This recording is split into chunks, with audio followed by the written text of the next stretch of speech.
Meidän pääsiäisreissu alkoi sateisissa merkeissä. Tarkoituksena olisi eka ajaa tuonne Rovaniemelle yöksi. Siellä muutama tunti aamusta töitä ja sen jälkeen matka jatkuisi Saariselälle.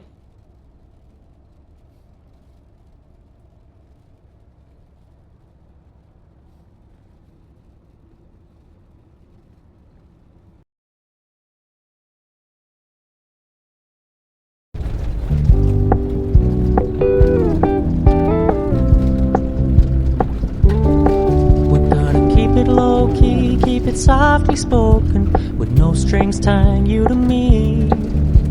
I'm happy in your company with no emotion, 'cause my love deserves to be free. I never wanna look at a house in the garden, I never wanna lock you down. I know you're not mine, it's just my turn, but we can still have fun for now.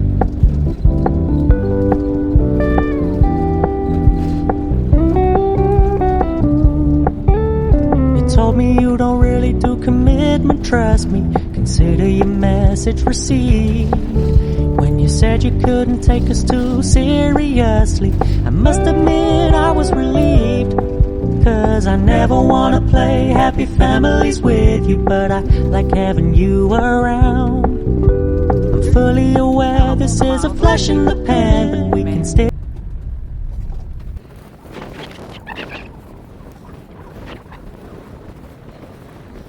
On melko kova tuuli. Yllätys, yllätys.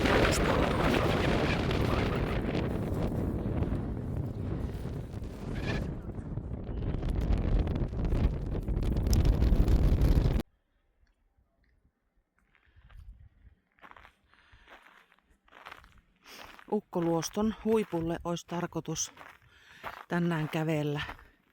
Mennään tätä polkua pitkin. Ollaan menossa vastapäivään. Jos ympyrällenkin tekee, niin se on 6,5 kilometriä. Katsotaan, miten meidän käy. Hienot on kyllä maisemat. Portaat oli vähän huonossa kunnossa. Välillä paikotellen liukasta. Nyt päästiin Ukkoluoston huipulle. Aivan upeat maisemat. Ja niin mahtava keli. Pikkusen tuulee, mutta tosi lämmintä on tuo suojaisessa paikassa. Nyt lähdetään paluumatkalle. Siinä olisi 575 porrasta, jos olisi talvikunnossapito, mutta nyt ne on tuolla lumihangen alla. Ei muuta kuin alaspäin. Kuivalihamarkkinat 2026 Savukoskella.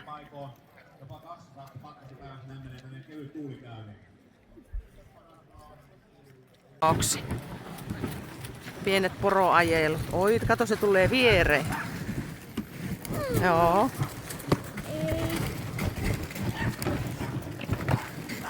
Ei se pure. Ei se pure. Saako se silittää?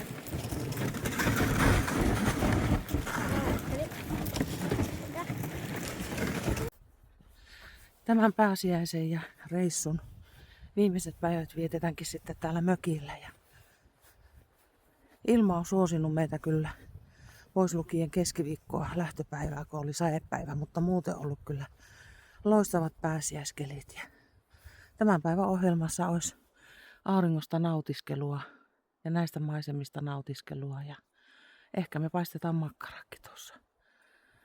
Jäätä on vielä. Vesi on vielä kaukana.